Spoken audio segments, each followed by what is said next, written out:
All right, hello and welcome back to another episode of Creating Madness Live. I'm your host, Ethan Carboni, alongside special guest and co host Garrett from Iowa. How are you doing today, Garrett? Oh, absolutely wonderful. College basketball is picking up, and I'm here for it. Same. We got the first conference tournament, and what's today? The 17th, just 11 days. I'm hyped. Although it's the Northeastern Conference, it's not a power conference. You know what? College basketball is right underway. We're just under we're just over 3 weeks until Selection Sunday, and this is exactly where the season's going to heat up in these final 4 to 7 conference games that some of these teams have left. Yeah, there's going to be a lot of guys pushing to make the cut, get into the big dance. It's going to be really fun to watch. Duke's been amazing to watch this year. Iowa has been quietly more successful than I think a lot of people are giving them credit for. Even me personally, being a fan of the team, I was kind of surprised at where I see them in some of the bracketology stuff coming out. So, yeah, it's heating up, ready to get hyped. Yep. And before we get into the usual of the bracketology reviewing it, I have 2 miniature segments that we have today for us, and something that we touched on last week, me and Gerardo, remaking the first four. John Rothstein has the idea of taking the four lowest non-auto bids and putting them in the first four instead of having the couple 11s, couple 12s, and then a couple 16s. I think that you get a much higher quality of basketball if you put all 11 seeds, all 12 seeds for the first four. What's your thoughts on that? Like, just make sure. I mean, that would include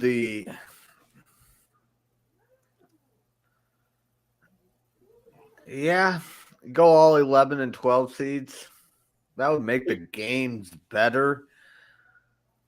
But then you're making guys play an extra game that were higher seeded. True. Yeah, I don't. I'm kind of bad. I don't really know that. And with the NCAA, I mean, this isn't like the college football playoff where you're looking at obvious snubs every year. If you put 68 teams in, every team that gets in should probably be, you aren't going to miss any. So, I mean, it's an interesting idea, but I don't necessarily know that they need to mess with a formula that's been working. I mean, the Final Four is by far and away the most popular college championship there is. For sure. I'm just thinking for the first four because we already seen some of the best 12 seeds, 11 seeds. We see them upset, especially the 12-5 upsets. We're seeing a lot of them. I feel like if you potentially get those best 12 seeds out there and put them up against a better matchup for them, potentially, you could be seeing some potential more exciting first round games as well as the more exciting first four. You elevate the teams that rightfully won their conference instead of saying, hey, thank you for winning your conference. Thank you for competing. You got to win this game before you go get your butts kicked by Gonzaga, Arizona, Purdue, or whatever school's the number one seed. So you'd be looking at just at the bracketology, you'd be giving UNC Wilmington a chance to win a game and possibly play more competitively as opposed to just going out there and most likely getting their butts kicked by Arizona and just thanks for coming. Like, instead of having Longwood, Norfolk State, Southern New Orleans, instead of having them play before, like, just losing to a 1 seed, I'd rather you just throw them into that 1 seed because there's no reason to force them to earn the right to play that 1 seed. They already earned the right to be in March Madness by winning their conference.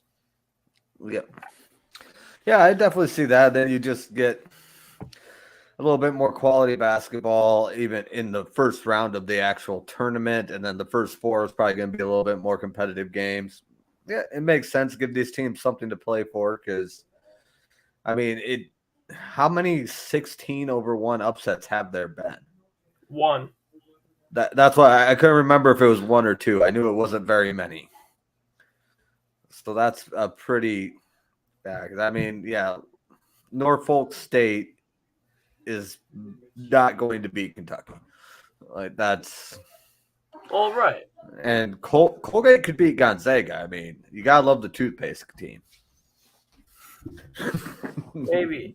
And moving into the, if you're ready, I want to move into the next segment because I think this might be a heavy hitter because you have probably 3 teams that are competing for that true number 1 seed, true first overall end of year before the March Madness.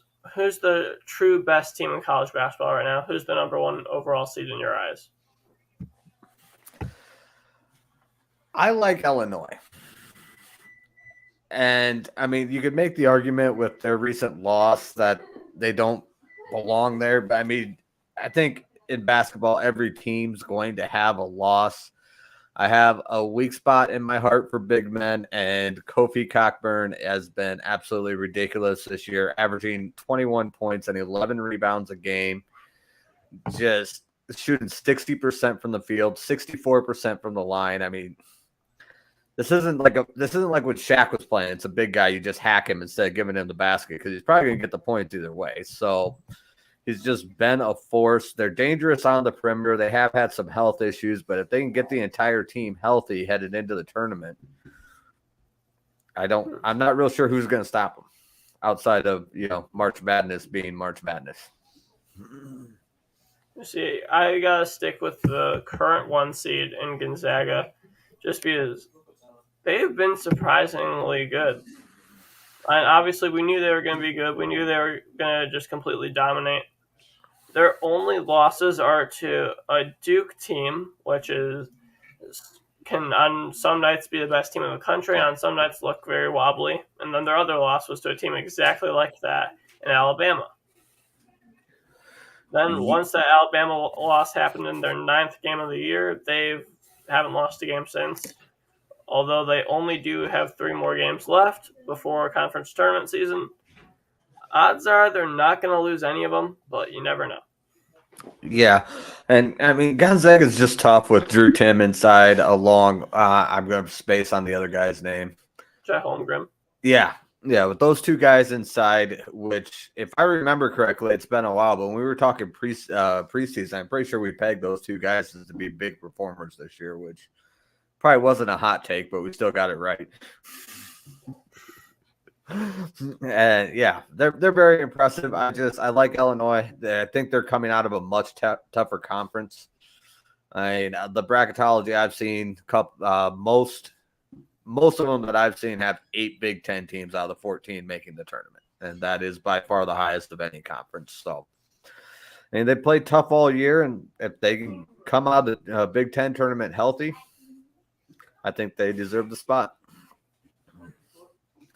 I'd love to see Illinois being a 1 seed. I just don't think it's possible unless they would have had to win out, and that Rutgers loss definitely is not what can happen.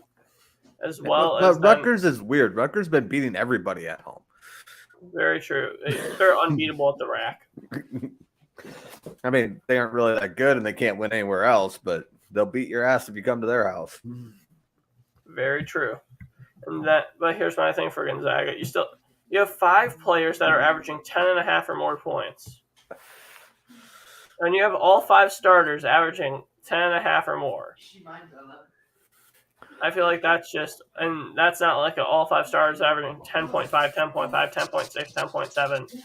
It's 2 10.5s, a 12.6, a 14.6, and a 17.6. Yeah, no, I mean, they are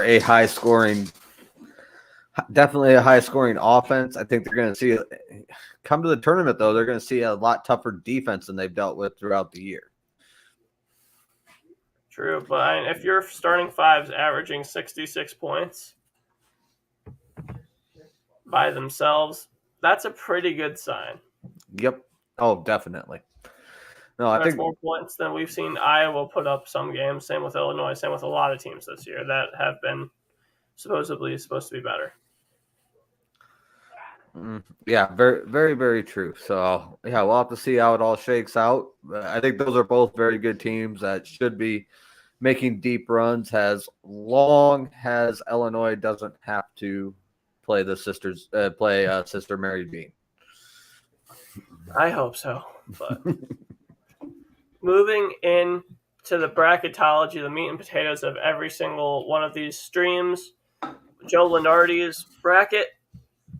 Top overall seed, just like mine, Gonzaga. First team out, Memphis. I love that. I've been hating on Penny Hardaway all year. Hopefully he can get his team around, but I like being right. So it's a win-win for me, whatever he does. Last team in for them is going to be the Oregon Ducks. Then on the bubble, the last four byes, Wake Forest, North Carolina, San Francisco, Oklahoma. Last four in, Iowa State, Creighton, BYU, Oregon. First four out, Memphis, Michigan, San Diego State, Florida. Next four out, Rutgers, Kansas State, Virginia Tech, and Belmont. Rutgers is going to have to win some more games if they want to make this tournament, and it might be tough for them, but I could see the Scarlet Knights being a 11 seed, which I would definitely pick against because they won't be at home. But yeah, you have that. Seeing Michigan on that first four out is a little disheartening, especially as good as they were last year.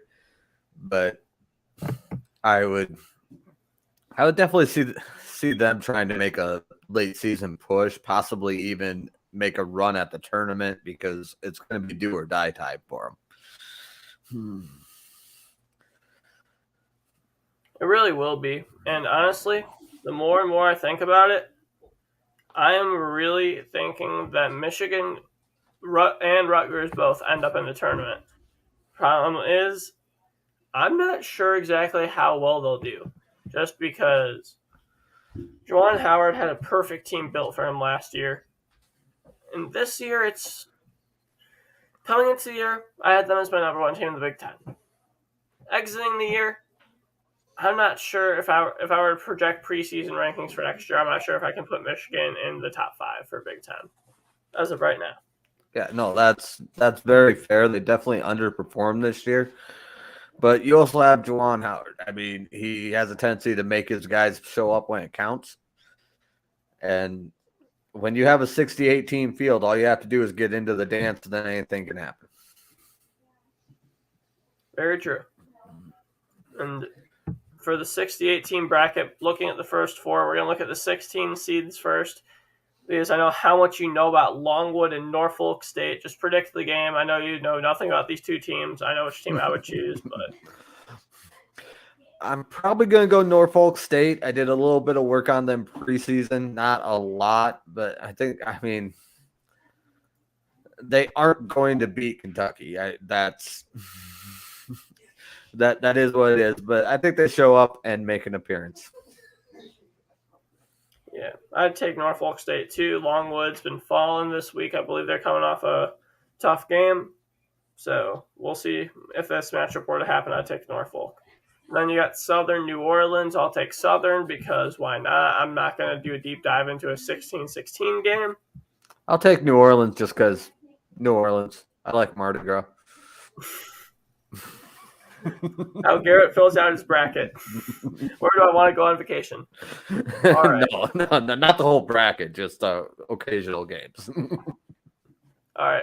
Then you got Creighton and Oregon.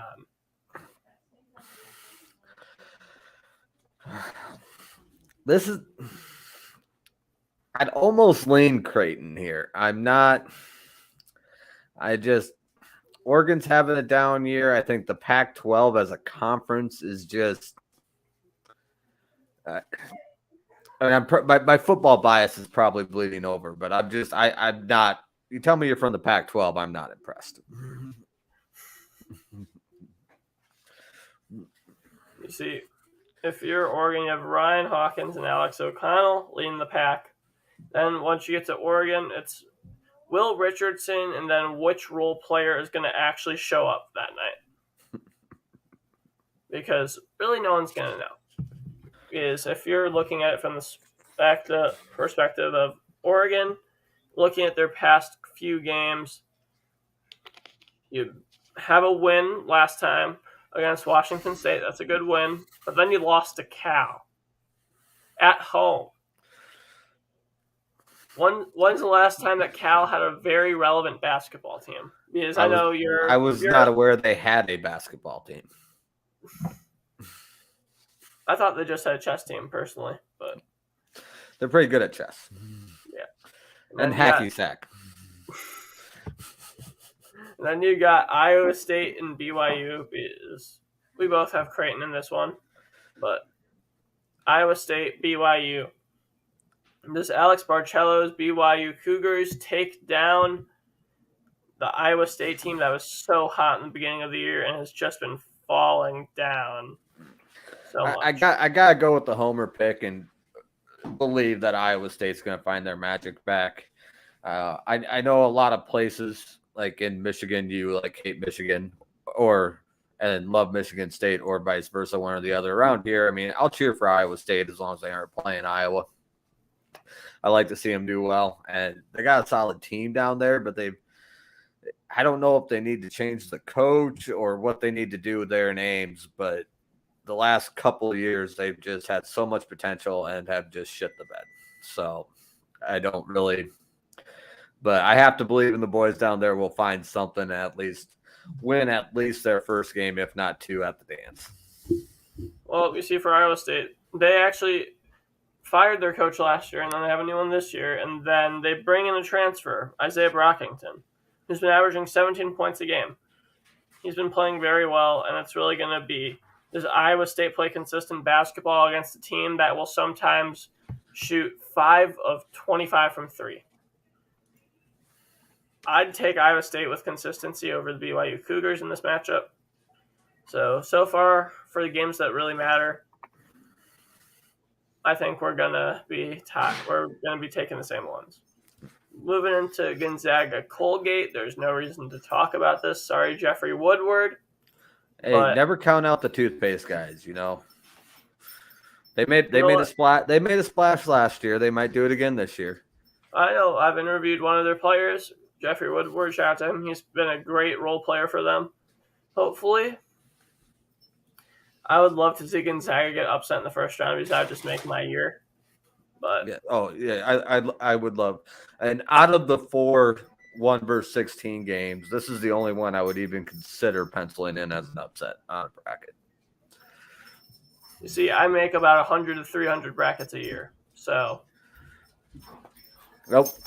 Ones that count, I'd probably do like 4, and out of those 4, I might throw Colgate in winning on one. All right, and then you moving in to the games that actually matter: Colorado State, Notre Dame. Give me the Irish here. They've been coming on strong. I'm going by a little bit more feel than anything else here, but I like the Irish in this spot.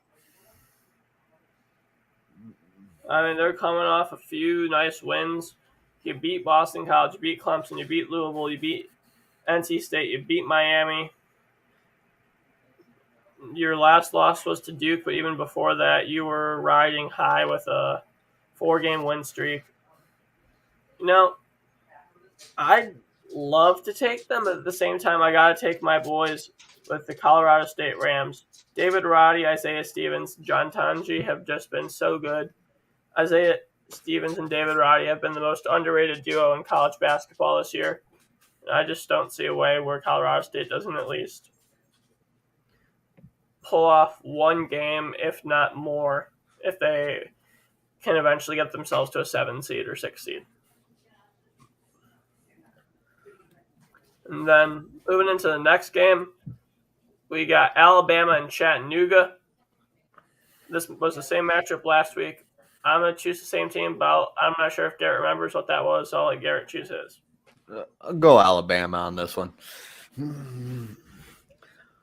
Any reasons? Because it's Alabama. I mean, they're turned into a factory of good teams, and I mean, I haven't been following them closely, but if they're high enough to be at a 5 seed versus a 12 seed, Alabama's school just does not generally underperform. Yeah, except this year where they've lost to Iona Davidson.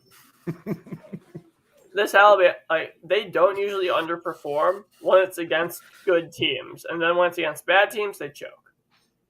And Chattanooga is not a bad team by any stretch of the imagination. Malachi Smith might be the best mid-major player, excluding Gonzaga. I'm gonna probably take, just like the past few weeks, the Mocs of Chattanooga to upset Alabama.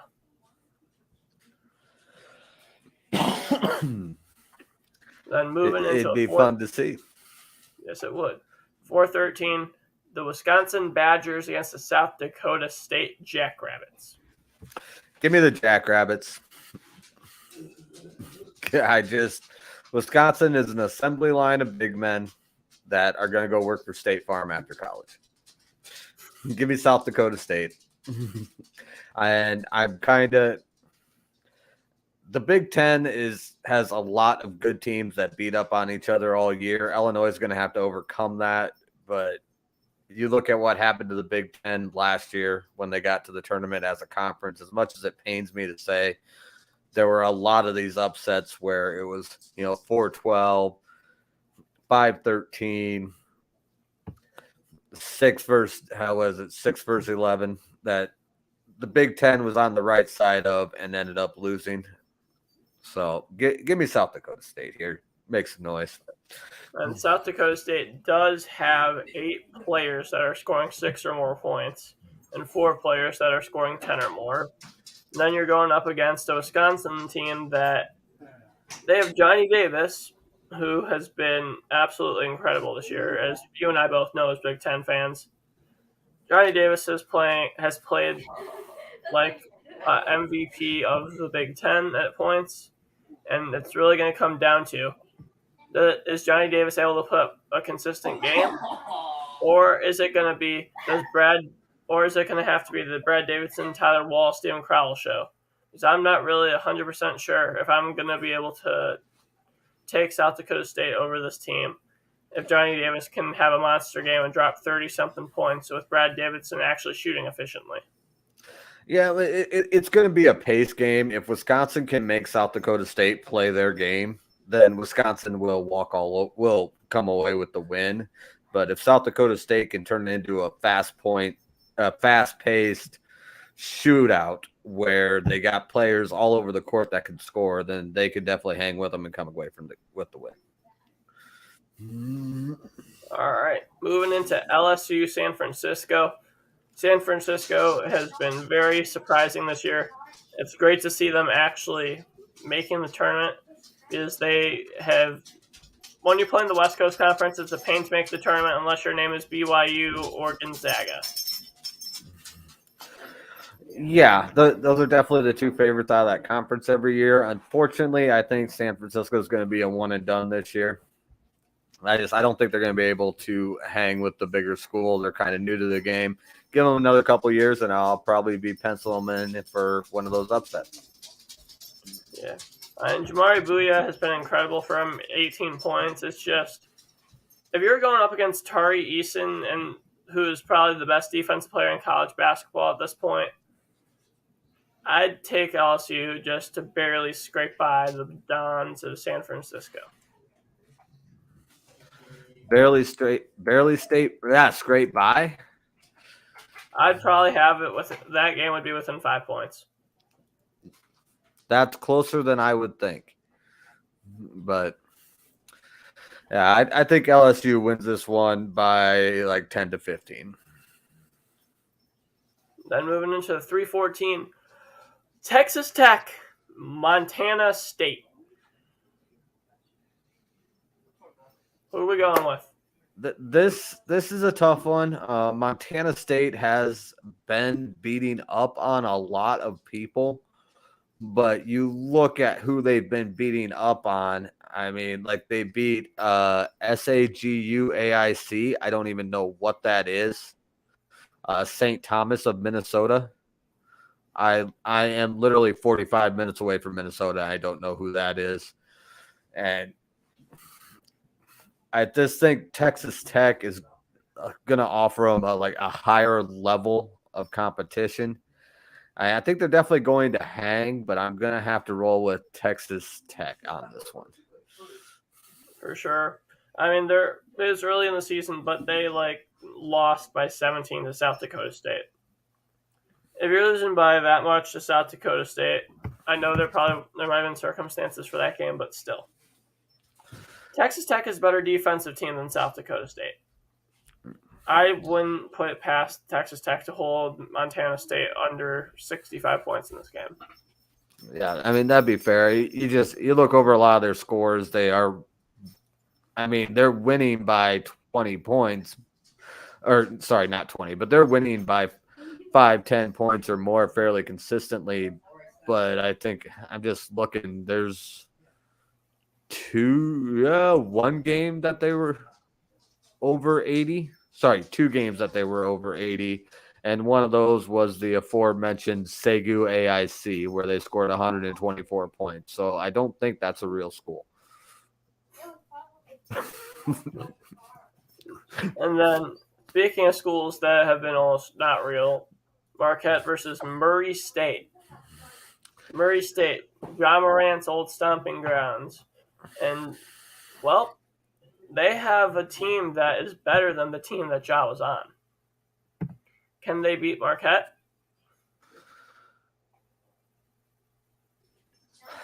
Undefeated is... I mean, that's a team that knows how to win games and knows how to win when they're down. 24-2 overall, undefeated in conference. That's impressive. I'm gonna have to roll with Murray State here. I think they're... Whoa, am I getting my teams messed up again? Maybe, but I mean, no. I'm right. I'm gonna have to roll with Murray State here. They're hot. They've been hot from the start, and I mean, they aren't gonna slow down come tournament time. For sure, I think I have the exact same thing as you.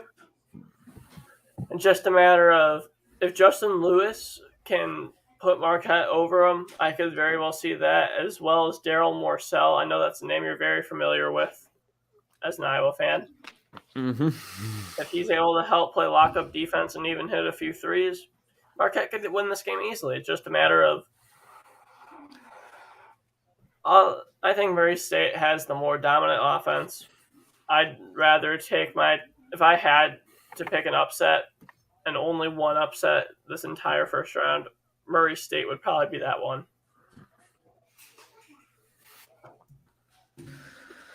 Yeah, no, I like them to come out hot. It's just, if you're 24-2, you aren't just winning the games you're supposed to win. You're taking care of business. You're winning on the days that you don't feel good, the days that you've traveled too much, the day you're winning that third game of the week on the brutal stretch of the season. They know how to win games. For sure. And then you got the 2:15 Duke versus Yale. I don't see a single... I could take the best players on every single Ivy League team over the past decade, and I'd take this Duke squad against them. Well, give me Yale all day. This is going to be the upset. All right, and Garrett Smilkovich. No, I'm just kidding. Give me Duke. Give me Duke. All right. Then you got Kentucky versus Norfolk State. If Kentucky didn't win this game by 40 points with their backups in for the entire second half, I'd be disappointed. I don't think they're going to win by 40. They'll probably just hang out, take it easy, and win by 25. By not trying hard. All right. Then you got Seton Hall in Indiana.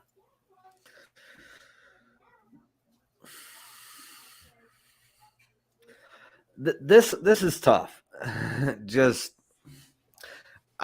I really want to say Indiana because I like the Big Ten, but I keep flashing back to last year where they had, what we put 10 teams into the tournament and 9 of them lost by the second round. Yeah. Yeah. Just something absolutely ridiculous like that. I don't know exactly what's going on in the Big Ten outside of Iowa. Iowa just ran into a team that couldn't miss, They could have shot every shot from half court and they would have made 80% of them the way they were shooting, is what happened to Iowa last year in the tournament. But that's besides the point. I don't know if it was just bad luck or what, but just makes me nervous looking at Big Ten teams going into the tournament this year. But I'm going to have to go Indiana. I think they can do it. And hopefully all these teams that lost early last year learn some lessons from it and will not let us down this year. You see, this would be a game of having Alexis Yetna and Trace Jackson Davis going head to head.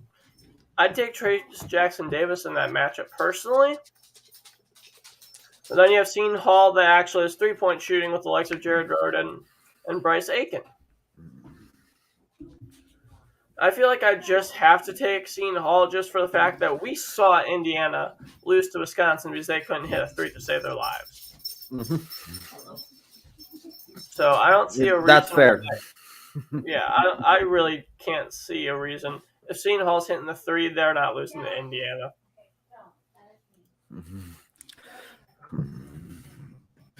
That's fair. Because, obviously if you can't make 3 pointers, you aren't going to win a game, especially at the dance. You got to be accurate from three. And if you are accurate from three, we can see what happened when Oregon State played Iowa last year, and you beat a team you shouldn't. And then moving into a 5-12 game that I love, the best team in the Conference USA at the 12 seed in North Texas playing in-state. I'm not going to call them a rival because I'm not sure how much they play. Texas. Can the Longhorns beat the Eagles? I'm not even sure. I don't watch North Texas basketball. I watch a fair amount of Big Green. Isn't it? I think that's Marshall, but I'm not sure. I'll go check that out while you make your prediction. Yeah. Oh, Mean Green. The Mean Green. Yeah. There we go. The Mean Green. I was like, I knew it was. I had like been next to their stadium and seen the name on the side. I had to think a minute. And as we're recording, they're down a little bit in the first half, but whatever. They have 2 games. They just need to win one of these 2. If they win tonight, then they claim ownership of the 1 seed for this USA tournament. And I mean, 10-2 in conference, 18-4 overall, undefeated on the road, 10-game win streak, coming in hot. Give me North Texas. What's up, John? I'm talking to you. Give me North Texas. So go ahead at me, bud. I made that pick just for you. Tyler Perry in North Texas. Well, let's look at North Texas's losses. Buffalo. Team that wasn't the best this year, as good as we predicted. That's all right. They lost to Kansas by 12. That's all right. Lost by Miami by 6. Okay. Lost to UAB by 6. Okay. Those aren't bad losses by any stretch of the imagination. I mean, a loss by 12 to an in-conference rival is something that's... This is North Texas. This is North Texas, not Texas. I thought you said they lost by 12 to Birmingham. Oh, yeah. No, they lost by 6 to Birmingham. They lost to 12 by Kansas. Oh, sorry. Okay, Kansas. Sorry, never mind. Yep. My mistake there. But still, even so, a loss by 12 to Kansas is not a bad loss by any means. And you go back, I mean, we were talking about Rutgers earlier, how the win against Illinois because they can't lose at the rack. North Texas can't lose on the road, and that is more impressive going into the tournament because you have to play away. I like North Texas here. And I don't know how much of a rivalry game it will be, but you best believe the North Texas fans are going to be showing up and it will be a riot if North Texas beats Texas. It's going to be little brother beating big brother is what it's going to be, and it will be awesome. See, these are 2 defensive teams. Texas being the best defensive team in the country, I'd have to pick them in this matchup, especially the way Timmy Allen's been playing, but it would be a good matchup. Well, the Texas' standpoint, they don't have a terrible loss. Correction, they have Oklahoma State by 13. That's a bad loss, but you know what? They beat Kansas. I'd probably definitely have to take Texas in this matchup. Yeah, I mean 3-6 on the road. True, but on the road, that stat means not as much necessarily in March Madness because unless the game's in Chicago and you're Illinois for the Final Four, it doesn't unless you're that home team. Your crowd's not majority of the time. You're not going to have a stadium packed in your favor. That's going to be everyone rooting for a good game and for their bracket to win. Yeah, but still, when you have 7 losses and 6 of them are road games, that scares me a little bit going into tournament time. If they had like 8 losses and they were 4-4 on the road, I would definitely lean more towards your point. But 7 losses and 6 of them on the road, it's looking like another Rutgers. They're great at home, and then you put them on the road, and we'll see. Yep, Next game up. That's the joy of this. We get to find out whether or not we were right. Well, we'll find out if these teams actually play each other because North Texas doesn't make this tournament unless they win their conference tournament. That's true. So, all these teams, we're getting Houston, Vermont. Vermont's not making this tournament unless they win their conference. Okay, I'll take Houston. Really? Just because of that one saying? But, I mean, Houston riding a 4 seed, Vermont looking like they might not even get into the tournament. That's just me BSing. But oh, okay. I thought you were serious that they had to win their well, conference. They do have to win their conference tournament. That's the same for every single conference, unless you're Gonzaga. Unless you're Houston can lose out for the rest of the year, and they'll be in as a 6 or 7 seed or 8 seed. I'm not sure exactly how many games they have left. Vermont is coming off their only conference loss of the year by 1 point, and they still have 4 games left. So, yeah, and they're at 13-1 in conference. UMBC is the closest one to them at 8-6. Okay, so yeah, they're going to be in. Yeah, and then you got they should be in, but we'll see. And then you got Houston, who is being led by Kyler Edwards as Marcus Sasser sadly got injured and is going to be out for the rest of the year, as we've noted numerous times before. This Houston team riding a 2-game losing streak. I won't be surprised because they still have they still have 7 games left. I think they lose another 1 to 2 of them, 3 including conference. I think this team falls to a lower seed and wins that game. But I'd definitely take Houston over Vermont in this case. Yeah, I mean, I think Vermont's one of those teams that's just catching a bad spot on the seeding. I mean, because you look at what they've done. I mean, they're 21-5 overall, 13-1 in the conference, 11-0 home, 8-4 away. So they must have a neutral loss. But I mean, their home away splits are good. They've been basically unstoppable in conference. I mean, if you could put them at an 8 seed or a 9 seed, I'd like their game. I'd like their chances to get a first round win a lot better. But I don't think it's going to be enough to overcome Houston. See, what I realized with the teams like Vermont that are incredible, you're going to have to win out your conference season. You're going to have to pull off 1 to 3 spectacular wins in non-conference and just upset a really good team or just win out against mid-tier Power 6 schools.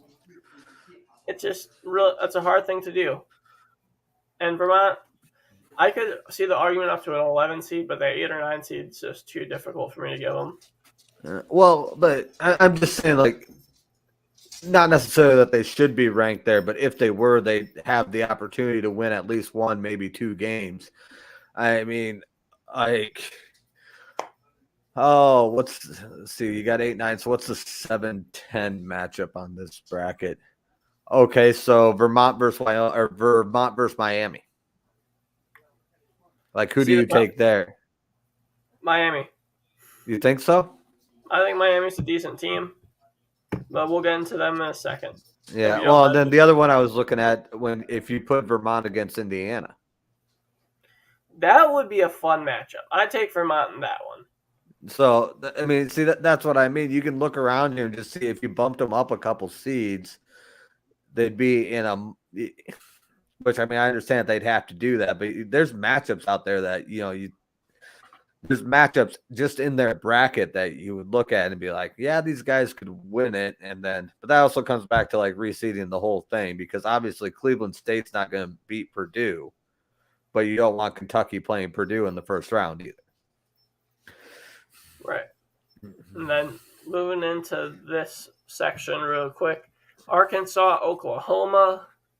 Arkansas upset Auburn this past week or 2 weeks ago, however you want to say it. And then Oklahoma has been playing some very good basketball as of late, just narrowly losing to Texas. Who you got? Because I know, looking at Oklahoma, you have Tanner Groves, transfer from Eastern Washington, doing great things. And then for Arkansas, who else but the one and only JD Notae, who's been absolutely dominant. You still have a forward in Jalen Williams, who can run and gun on the break. This Arkansas team is looking more and more similar to a little bit lesser of last year's.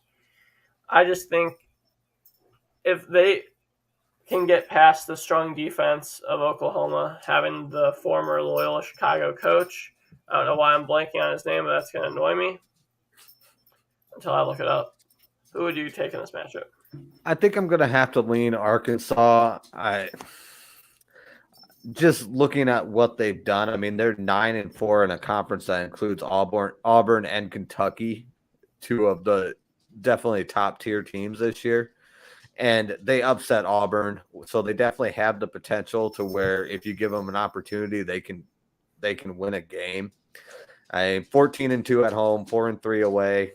I like the splits. So, and I don't see Oklahoma overcoming that. I don't either. I gotta go with the Razorbacks here. Then moving into the best team in the Big East in Providence versus Liberty and the ASUN. The ASUN is like three teams competing. They're going to be anywhere from a 15 to a 14 seed. We'll see what happens. I think if Liberty were to play this, they'd still lose. I think any team from the ASUN plays Providence, they lose at least 97 out of 100 times. Yeah, I mean, I saw one power ranking that had Providence in at 10. I mean, they're 20-2. They got a 2-game advantage over Villanova. They're probably going to win the conference 7 in a row since the Marquette lost. Aside from that Villanova loss. Yeah, well, there you go. And then, 6 of its top 7 scorers are seniors, so it's not a young team that's going to get into the dance and be overwhelmed. I mean, they got guys that have experience, have been playing this for a while. They're going to get in there and take care of business through at least the first 2 rounds. Agreed. And then moving into the next matchup of Wyoming and Miami. Wyoming by a mile for me. I love the idea of Graham Ike and Hunter Moladano. I know I said Colorado State's duo was the most underrated. I think these two are in very close second. Wyoming has been incredible this year. And I think that in this side of the bracket, I would not be surprised if we saw this Wyoming team go relatively far. I could very well see this Wyoming team be this year's Cinderella? Yeah, I mean, you look at Miami has 7 losses overall, so they've lost more games. Hey, Wyoming's sitting at 21-4, which is impressive. Undefeated at home, but also 8-3 on the road.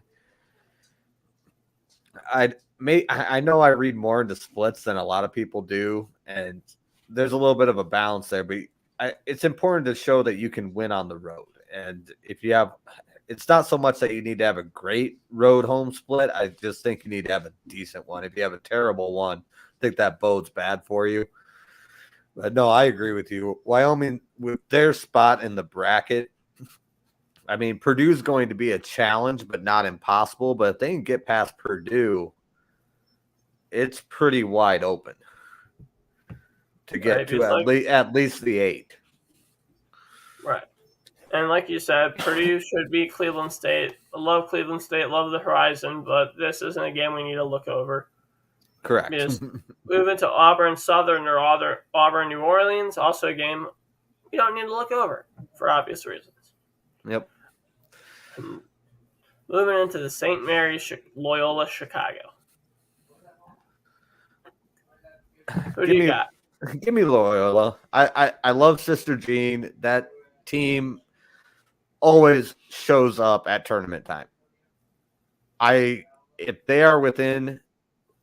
have them seated within 2 of whoever they're playing, I will automatically take them, and I will take them even if they're bigger underdogs, depending on the matchup. But an 8 versus 9, give me Loyola all day.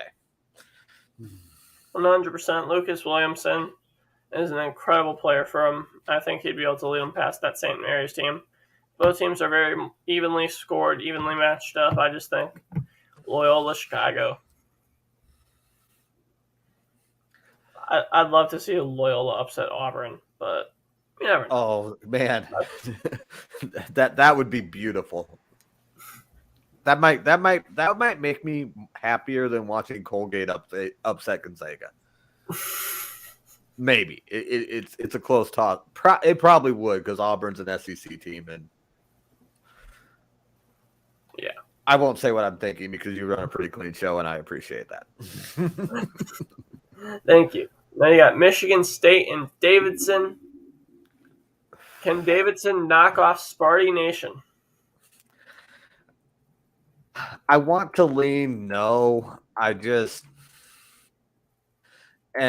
keep having. I know I've mentioned it more times than I probably should, but you keep having flashbacks to last year with the Big Ten, but I don't know if it's going to be enough. Just Michigan State is coming out of a much tougher conference, much higher quality of opponent overall. I like Davidson. I like the splits on them. It's another one of those schools that if they were ranked someplace else, like I was talking about with Vermont,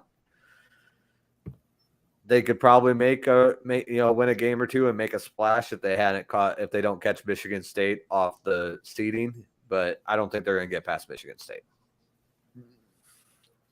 Yeah, I don't think they would either. I don't think Fletcher Lawyer would be able to necessarily knock off Michigan State, although realistically Michigan State not necessarily going to be a team that I have gone far this year. Moving into Villanova. Yeah, no, I can agree with that. I mean, just glancing at the bracket, I'd be surprised if they win 2 games, depending on how the seeding shakes out. Who would you have? Villanova, Toledo? I got Villanova. Love Toledo, love the MAC. It's just the MAC is so wide open. I don't think no matter whatever team you insert here can beat Villanova in a tournament setting. Yeah, and this is where I mean, I feel like a broken record here, but you saw it with the Big Ten last year. You play a tough conference game, tough conference all year. It can lead to fatigue and injury problems, and teams just when it comes to tournament time. I mean, you look at the MAC, you got Ohio, Toledo, and Kent State with a 2-game spread between them. And Buffalo is right there as well, currently riding a 5-game win streak, making a push. It's just, I think for a team like Toledo to get the upset in this spot, they'd have to come off a very, very clean conference season. And they don't have that. They've had to fight all year. For sure. And Xavier against SMU. SMU, a team that has upset a few teams this year. Could they do it to Xavier? That'd be one I would be tempted to take. I also have a soft spot for SMU ever since the NCAA gave them a death penalty. So, but 18-6 overall, 6-4 on the road. I like that. I mean, it's a hump to climb, but I think I'm gonna lean SMU here. See, I'd take if that's the matchup. I think Jack Nungy has just been incredible for Xavier. I think I'd have to take him. And Fremantle's having an off year. That's all right. He'll get him back next year. However, this Xavier team lives and dies by the 3. I take Xavier in this game, but I don't think I have a single Big East team getting past the Sweet 16 this year. Well, and I know the thing that makes me nervous about this matchup, which I realize that you could argue that the Big East is a tougher conference than the AAC, but I personally think they're probably fairly even, if maybe not an edge to the AAC. And Xavier is 7-7 in the Big East. That makes me. I like SMU there. Same here. Except I take Xavier, barely eking it out. Okay. But UCLA, Seattle. UCLA should 100% win this. Yeah, I don't see any reason to not take UCLA there. Seattle's a great team.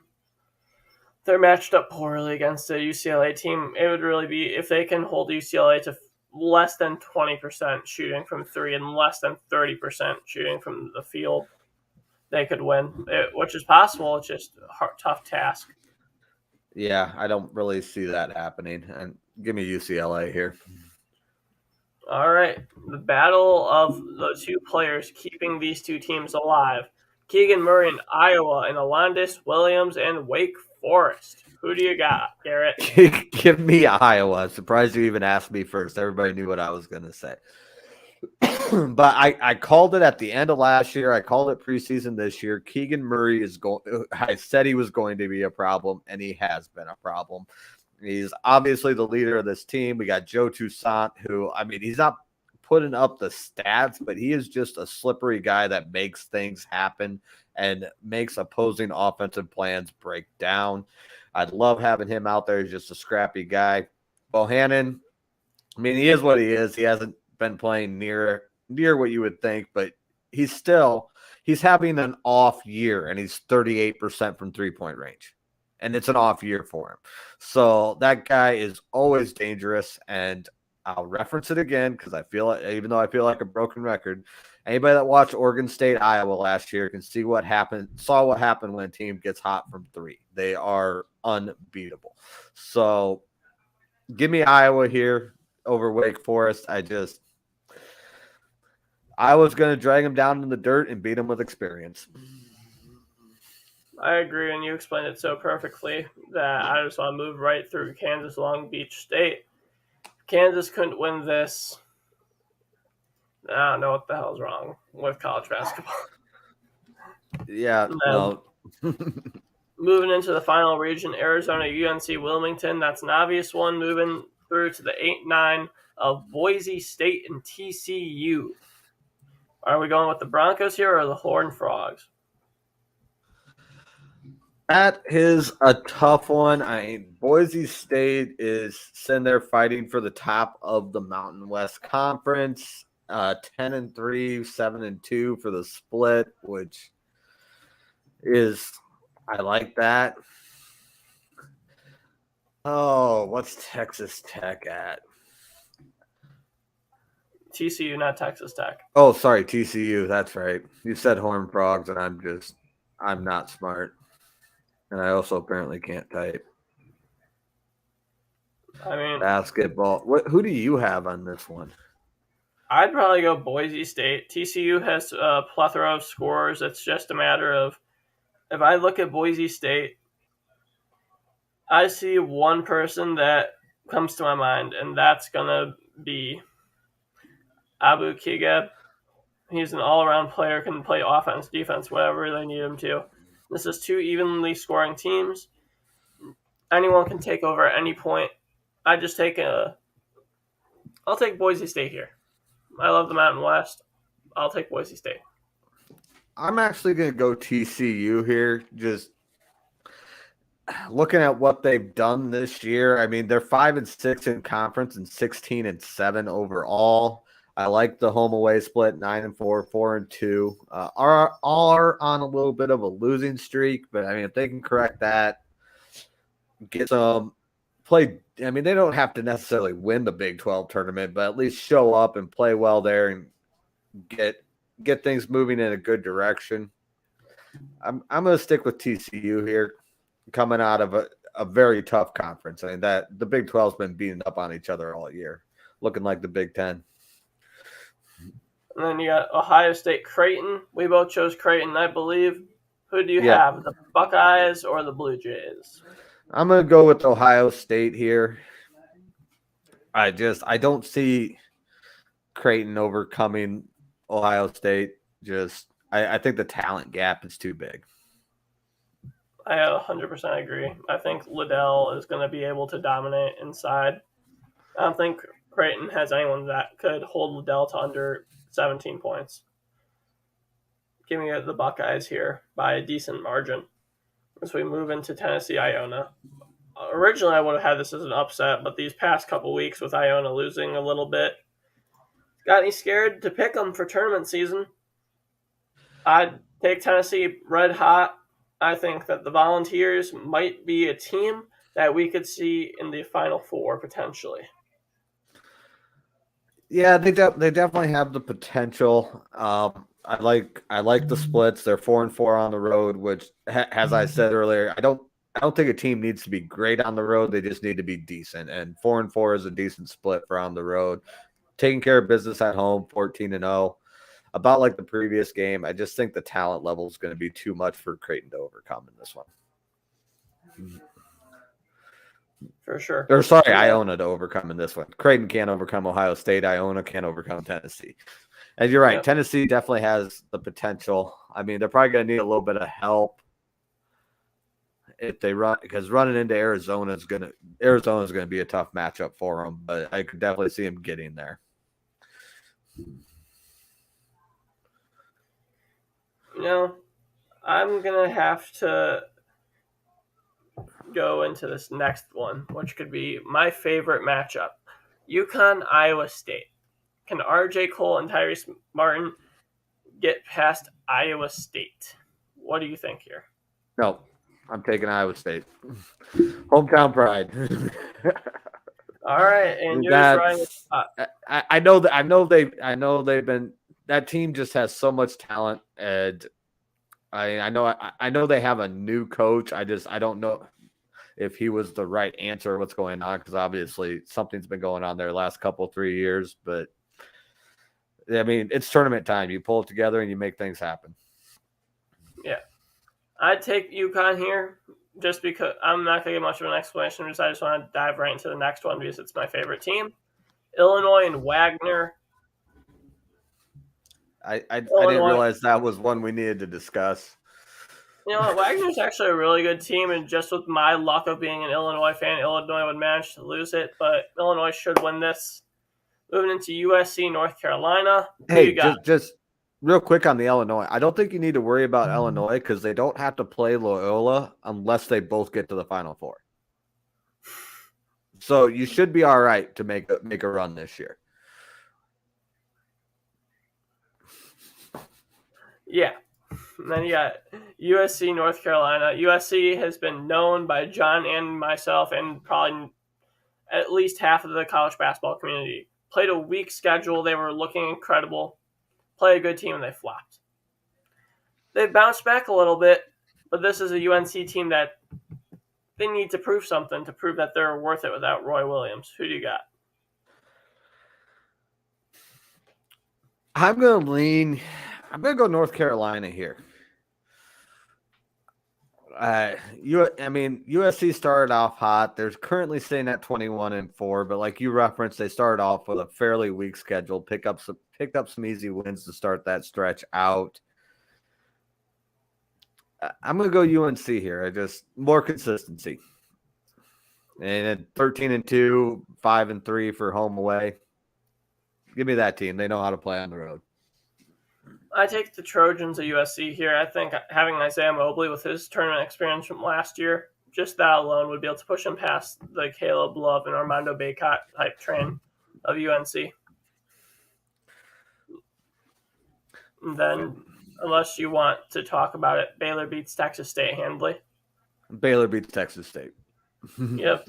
And then that's our show, but real quickly, conference breakdown. You have 7 teams from the Big 12, Big 10, Big East, 6 teams from the SEC, 5 teams from the ACC, 4 teams from the West Coast Conference, 4 teams from the Pac-12, 3 from the Mountain West, and 2 from the American.